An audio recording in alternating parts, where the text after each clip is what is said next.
திரைப்பட இயக்குனர் பாரதிராஜா அவர்கள் உடல்நலக்குறைவு காரணமாக சென்னையில் ஜூன் 10ஆம் தேதி அன்னைக்கு காலமானார். மக்களுடைய கண்ணீர் மல்க அவருடைய இறுதி சடங்குகள் எல்லாமே நேற்று பார்த்திங்கன்னா அவருடைய சொந்த ஊரான தேனி மாவட்டம் அள்ளி நகரத்தில் நடத்தினாங்க. அவருக்குன்னு பார்த்திங்கன்னா பண்ணை வீடு இருந்தது.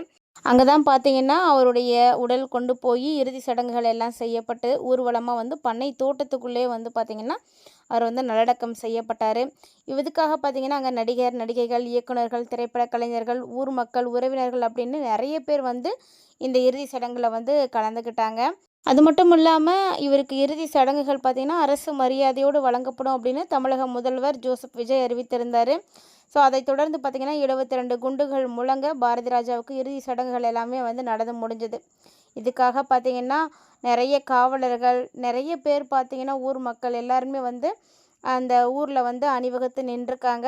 நல்லடக்கம் பார்த்திங்கன்னா எந்த பிரச்சனையும் இல்லாமல் சிறப்பாக நடந்து முடிஞ்சுது. இதில் ஆயிரக்கணக்கான மக்கள் கலந்துக்கிட்டாங்க. ஏன்னா பாரதிராஜா சார் பார்த்திங்கன்னா நிறைய பேருக்கு நல்லது செய்திருக்காரு. அவருக்காக ஒரு கோவிலே கட்டலாம் அப்படின்னு கூட சொல்கிறாங்க. அந்த அளவுக்கு நிறைய நல்லது செய்திருக்காரு. அவர் கூட வேலை செஞ்சவங்களாக இருக்கட்டும், அவர் கூட பணியாற்றினவங்க, ஃப்ரெண்ட்ஸு எல்லாருக்குமே அவர் ரொம்ப பிடித்தமான ஒரு நபராக தான் இருந்திருக்காரு. எல்லாருடைய கஷ்ட நஷ்டங்கள்லேயும் பங்கெடுத்துட்டு இருந்திருக்காரு.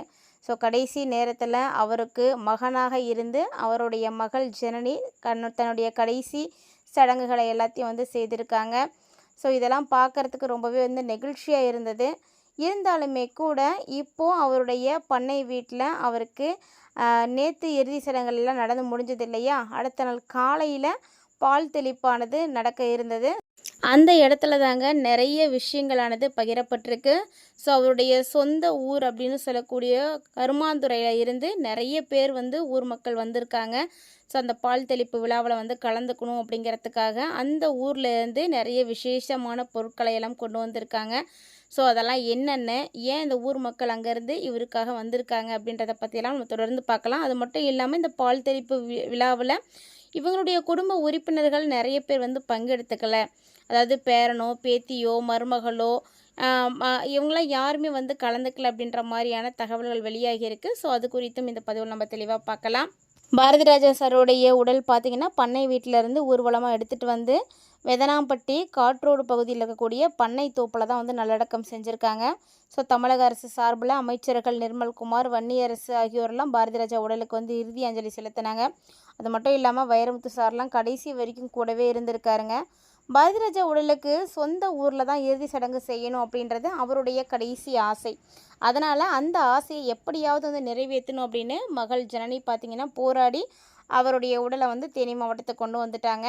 ஏன்னா நிறைய உறவினர்கள் சென்னையிலே செய்திடலாம் அப்படின்ற மாதிரி பேசினாலுமே கூட அல்ல அப்பாவுடைய கடைசி ஆசையாவது நம்ம நிறைவேற்றி வைக்கணும் அப்படின்ற மாதிரி அவங்க பேசி சொந்த ஊருக்கு கொண்டு வந்திருக்காங்க. அது மட்டும் இல்லாமல் இவருடைய உடல் நல்லடக்கம் செய்ததுக்கு அடுத்த நாள் பார்த்திங்கன்னா பால் தெளிப்பு விழாவில் அதாவது குடும்ப உறுப்பினர்களில் நிறைய பேர் கலந்துக்கல. குறிப்பாக பேரன், பேத்திகளோ, மருமகளோ, மகளோ இவங்களாம் யாருமே அதிகமாக தென்படலை. ஆனால் அவர் பிறந்த ஊர் பூர்வீகம் அப்படின்னு சொல்லக்கூடிய இடத்துல இருந்து, அதாவது கருமாந்துறை அப்படின்ற ஊர்லேருந்து ஒரு சில பொதுமக்கள் வந்திருக்காங்க. அவங்க செய்தியாளர்கள்ட்ட நேரடியாக பேட்டியும் கூட கொடுத்துருக்காங்க. அவங்க என்ன பேசியிருக்காங்க அப்படின்னு பார்க்கலாம். பாரதிராஜாவுடைய சொந்த ஊர் பார்த்திங்கன்னா மதுரை மாவட்டம் உசிலம்பட்டி தாலுக்காவில் இருக்கக்கூடிய கருமாந்துறை அப்படின்ற ஒரு கிராமம்தான். இவருடைய தாத்தா, அதாவது இவருடைய முன்னோர்கள் எல்லாமே அங்கே தான் வாழ்ந்திருந்தாங்க. அதுக்கப்புறமா அவங்க தாத்தா அங்கேருந்து தேனி மாவட்டத்தில் அந்த அள்ளி நகரத்துக்கு வந்ததுக்கு அப்புறமா தான் பாரதிராஜா சார்லாம் பிறந்தார். ஆனாலுமே கூட பாரதிராஜாவுக்கு இன்னுமே அங்கே வர்றது ரொம்ப பிடிக்கும். மதுரைக்கு அடிக்கடி வருவார். எப்படினாலும் வருஷத்துக்கு ஒரு முறையாவது கோவில் பண்டிகையில் கலந்துப்பார். கோவிலுக்காக நிறைய நன்கொடைகள்லாம் கொடுத்துருக்காரு. அந்த கோவில் முன்னாடி அவர் பார்த்திங்கன்னா அப்படியே கையெடுத்து கும்பிடும் பொழுது, என் இனிய தமிழ் மக்களே அப்படின்னு அவர் சொன்ன அந்த வசனம் முதல்ல அவருடைய பூர்வீக கோவில் முன்னாடி மட்டும்தான் சொன்னார். அங்கேருந்து தான் அந்த பிக்சரே எடுத்தாங்க.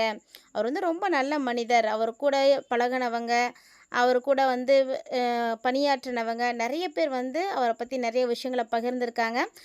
அவங்க ஏன் இவருடைய பால் தெளிப்பு விழாவில் பங்கேற்கிறதுக்காக வந்திருந்தாங்க அப்படின்னா, அவருடைய சொந்த ஊர் பூர்வீகம் அந்த கருமாந்துறை தான்.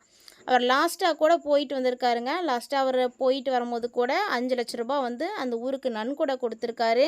அந்த ஊர் கோவிலுக்கு நிறைய பராமரிப்பு பணிகளை வந்து செய்திருக்காரு. ஸோ பொதுமக்கள் வந்து அன்னதானத்துக்கு, பொதுமக்களுடைய அடிப்படை வசதிகளை வந்து நிவர்த்தி பண்ணிக்கிறதுக்கு அப்படின்னு நிறைய பண உதவிகள்லாம் வந்து செய்திருக்காரு. இருந்தாலுமே கூட அவருடைய இறப்பு செய்தியை கேட்ட உடனே அந்த ஊர் மக்கள் எல்லாருமே அப்படியே ரொம்ப நொறுங்கி போயிட்டாங்க. ஏன்னா பாரதி ராஜா சாரோடைய அந்த கடைசி சந்திப்பு தான் அவங்க எல்லாரும் பார்த்தது. அதுக்கப்புறம் யாருமே வந்து பார்க்கல. ஸோ அதுலனால என்ன பண்ணாங்கன்னா, பாரதி ராஜாவுடைய இறப்புக்கு வரல அப்படின்னாலும் இந்த பால் தெளிப்புக்கு கண்டிப்பாக வந்து போகணும் அப்படின்னு அந்த ஊரில் இருந்து அவருடைய பூர்வீகத்தில் இருந்து மண், அந்த ஊரில் இருக்கக்கூடிய தண்ணி இதெல்லாம் வந்து எடுத்துகிட்டு வந்து அந்த பால் தெளிப்பு விழாவில் வந்து கலந்துக்கணும், அவருடைய ஆன்மா சாந்தி அடையறதுக்காக பிரார்த்தனைகள் வந்து செய்துக்கணும் அப்படின்றதுக்காக நிறைய பேர் அங்கேருந்து இங்கே வந்திருக்காங்க. அதாவது இந்த பால் தெளிப்பு விழாவில் பேரப்பேத்திகள்லாம் யாரும் இல்லை அப்படின்ற மாதிரி ஒரு சில விஷயங்கள் வெளியாகியிருக்கு. ஸோ ஒரு சிலருக்கு வந்து இது வந்து கட்டாயம் இருக்கணும் அப்படின்ற மாதிரியான நியதிகள் இருக்கும். ஒரு சிலருடைய வழக்கப்படி மேக்ஸிமம் வந்து பெண்கள் வந்து இந்த மாதிரியான விஷயங்களை வந்து கலந்துக்க மாட்டாங்க. அதுதான் ஆண் பிள்ளைகள் இருந்தாங்க அப்படின்னா, கொல்லி வச்சுருந்தாங்கன்னா மட்டும்தான் இந்த மாதிரியான விஷயங்களுக்கு வந்து அவங்க கூட்டிகிட்டு போவாங்க.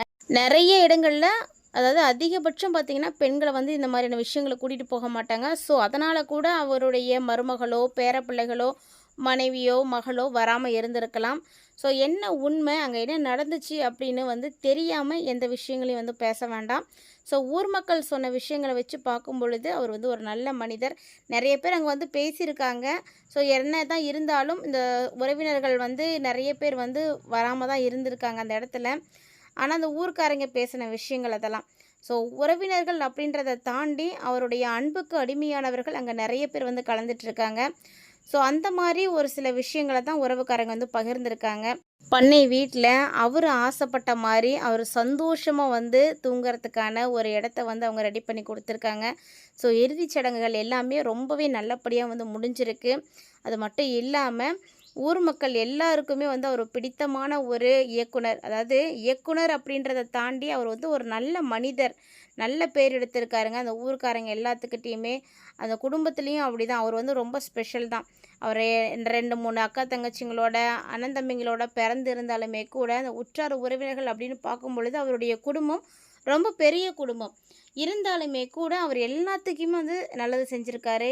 யாருக்கும் அதாவது எனக்கு கஷ்டம் அப்படின்னு கேட்குறவங்களுக்கு இல்லை அப்படின்ற அந்த வார்த்தையே சொல்லாமல் என்னால் முடிஞ்சதை எல்லாத்தையுமே வந்து செய்வேன் அப்படின்னு கொடுத்து உதவியிருக்காரு. ஸோ இயக்குனர் அப்படின்றது எல்லாமே அவர் சென்னைக்கு வந்ததுக்கு அப்புறம் தான். அதுக்கு முன்னாடி வரைக்குமே அந்த ஊரில் நல்ல ஒரு மனிதர். குடும்பத்தில் பார்த்திங்கன்னா ஒரு நல்ல பாசமான ஒரு அண்ணனாகவும் மகனாகவும் நல்ல ஒரு கணவனாகவும் வந்து வாழ்ந்திருக்காரு. அவர் வாழ்ந்த வாழ்க்கை நேற்றோடு பார்த்திங்கன்னா முடிவடைஞ்சிருக்கு. ஸோ அவருடைய ஆன்மா சாந்தி அடையணும் அப்படின்னு கண்டிப்பாக எல்லோரும் பிரார்த்தனை செய்துக்கோங்க. தொடர்ந்து இந்த மாதிரியான அப்டேட்ஸ் எல்லாமே நீங்கள் உடனுக்குடன் பார்த்து தெரிஞ்சுக்கணும் அப்படின்னு ஆசைப்பட்டீங்கன்னா மறக்காமல் நம்ம சேனலை சப்ஸ்கிரைப் பண்ணிட்டு ஃபாலோ பண்ணிக்கோங்க.